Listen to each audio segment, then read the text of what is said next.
Hey, hey, hey. It's Filter Free Friday, y'all. Listen, I am so glad y'all here. I was startled this morning. I woke up and I just didn't want to get out of bed. So I went back to sleep and I felt like somebody shook the edge of my bed. And there's nobody here. It's just me. Uh, so that's pretty startling, right? And it felt to me like somebody from the ancestral realm, I like to think it's my mother, is like, listen, you need to get up. Because it's been a difficult week. I'm not used to, I think y'all know I like for people to like me, and I am not used to things like hate mail and journalists documenting things about me that are not true. I'm just not used to it. And in general, I like to defend myself. In fact, if you upset me too much, I might write a whole book about the experience that we've had. One thing I'm working on in therapy is not defending. Uh, Good morning, Dr. Boyce. Good to see you, sir. And I definitely was reminded in that moment. I think sometimes people think I have an excellent memory. I really don't. There are things that happen that jog my memory. And this happens to be the greatest homecoming on earth weekend. My best friend is celebrating 30 years in AKA. And so she's down in Greensboro without me all weekend. She's going to hear how's Price, where's Price, what's going on with Price, just like I have to hear whenever I go down to Greensboro without her. So Aggie Pride, everybody. I can't be there, and quite frankly, I got too much work to do this next week, and GHOE will take it all out of you. Okay, that's true for normal people, but it's especially true for somebody like me. And anyway, it's GHOE weekend. I got this little weird waking up thing and wasn't nobody there. And just so you know, I didn't feel solace in that. It was like, oh my God, what the heck is going on? But when I sat still for a moment and listened, I was reminded of something that happened in undergrad. One of my girlfriends, a really good friend actually, had was in a breakup with a guy, and he decided that he was going to replace the logo on the computer screens. So he went into the university system somehow, and the logo used to be on every single computer when you walked into a computer lab. Um, that's what was up on the screens. So he replaced that file with a photo of her naked. And if you remember the 90s, you remember that Little Kim was pretty salacious in the way that she used to pose for her album covers. And my girlfriend was posed like this, right? Like she got full on Little Kim infamous squat. And she was mortified. I was mortified for her. It was terrible, right? It is awful. But I just also remember thinking, like when she was at the lowest point, like, girl, you are incredibly smart. You are joyful and a beautiful spirit. You are talented, strong, accomplished, for our age for sure. And I mean, she looked good in the picture. Like, I mean, at the end of the day, sis we were in our 20s. She was looking good. Okay. And I just wanted to relieve her of that shame. And I think I was reminded of that story because this week, and in fact, for the last 3 weeks, I have had so many folks I don't know and people I do know sending me information I don't want, sharing information that is not true, mostly whispering behind my back, because I do happen to be one of those folks that people ain't gonna come directly to. I don't know what that is. It's probably still Nickinator, that folk might have a lot to say, but they ain't gonna say it to me. And I don't know, that's a blessing and a curse, I guess, because if you say it to me, at least we can maybe try to work it out and I can try to correct the record.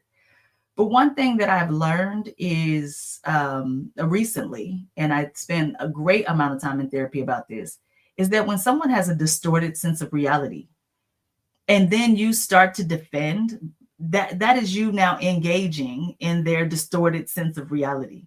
And when you engage in that, now we are giving energy to something, and now you're taking personal their distorted sense of reality.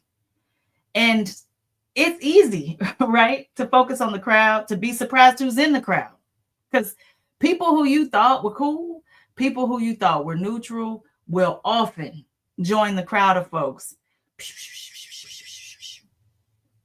And I was thinking about the stone soup story. If you don't know this story, I think it's like from the 1600s, where this person didn't have any food, but they put some water in a stone in a pot and convinced the village that they were creating a soup, and all they needed to make this magical soup was for, you to drop in some carrots, or you to drop in some onions, or you to drop in some beef, right? Like, and so by the time it was all said and done, and this person's walking all around getting people to drop stuff in the stone soup, this magical soup, they got something they could eat with, and I think that was brought to me too, because who is the source of misinformation? Who is that first person that tells the most ridiculous lie that people believe it? And here's what's fascinating. You will have people who have amazing amounts of agency. One of my early mentors, his mother used to always say, wonderful if true. You've got people who have discernment to be able to say, let me check, let me be curious, let me find out. But most people are like, oh, here's something salacious about a person for whom I'm either envious of, want to be like, and that might be your situation. And so they just go with it, right? They just go with it.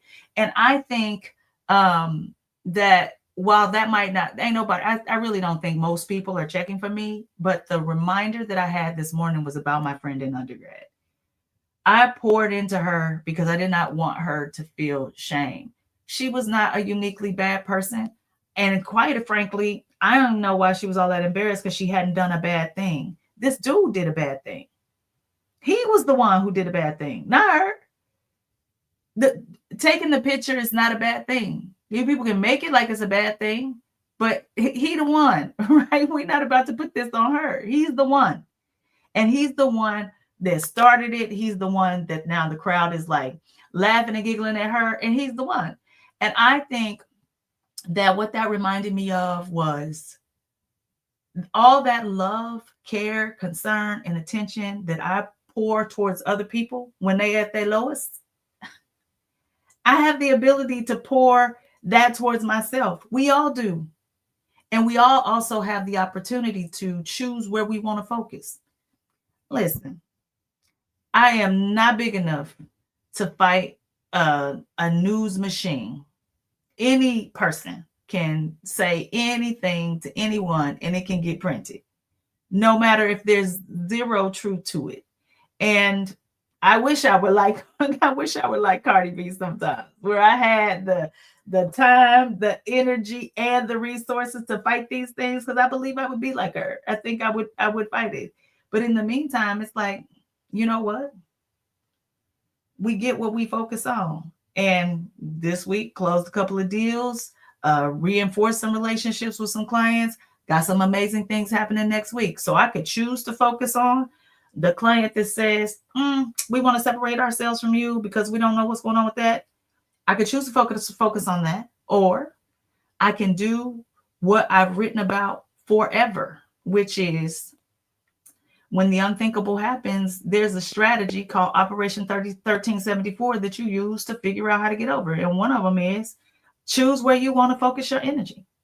Choose where you want to focus your energy. Last night I had dinner with a friend I just really adore, and she was celebrating her birthday with us, and I got a chance to talk to her lovely father, who was a fantastic older gentleman. And while I was sitting there, I was like, man, I can focus on that nasty email I got. I can focus on this. And it is not toxic positivity. It is not delusion in any way. It is understanding that where we focus our attention is where our results lie. And so I had a whole thing planned today about what I was going to talk about. And I'll tell you this, my mama, I think she shook that head and brought to my memory what it was like in 1997 when my friend just thought her entire world fell apart. I don't know if she's going to be at homecoming this weekend or not. I'm not going to be there. But if she is, I hope that she is not holding shame 30 years later about, what happened then, right? And I hope you ain't either, because we got incredible work to do. And sometimes the people who ain't got nothing but a stone will have you putting your carrots, your onions, your beef, your broth into their nothingness. And they ain't doing nothing but eating off of your labor. It's Filter Free Friday, y'all. We got incredible work to do.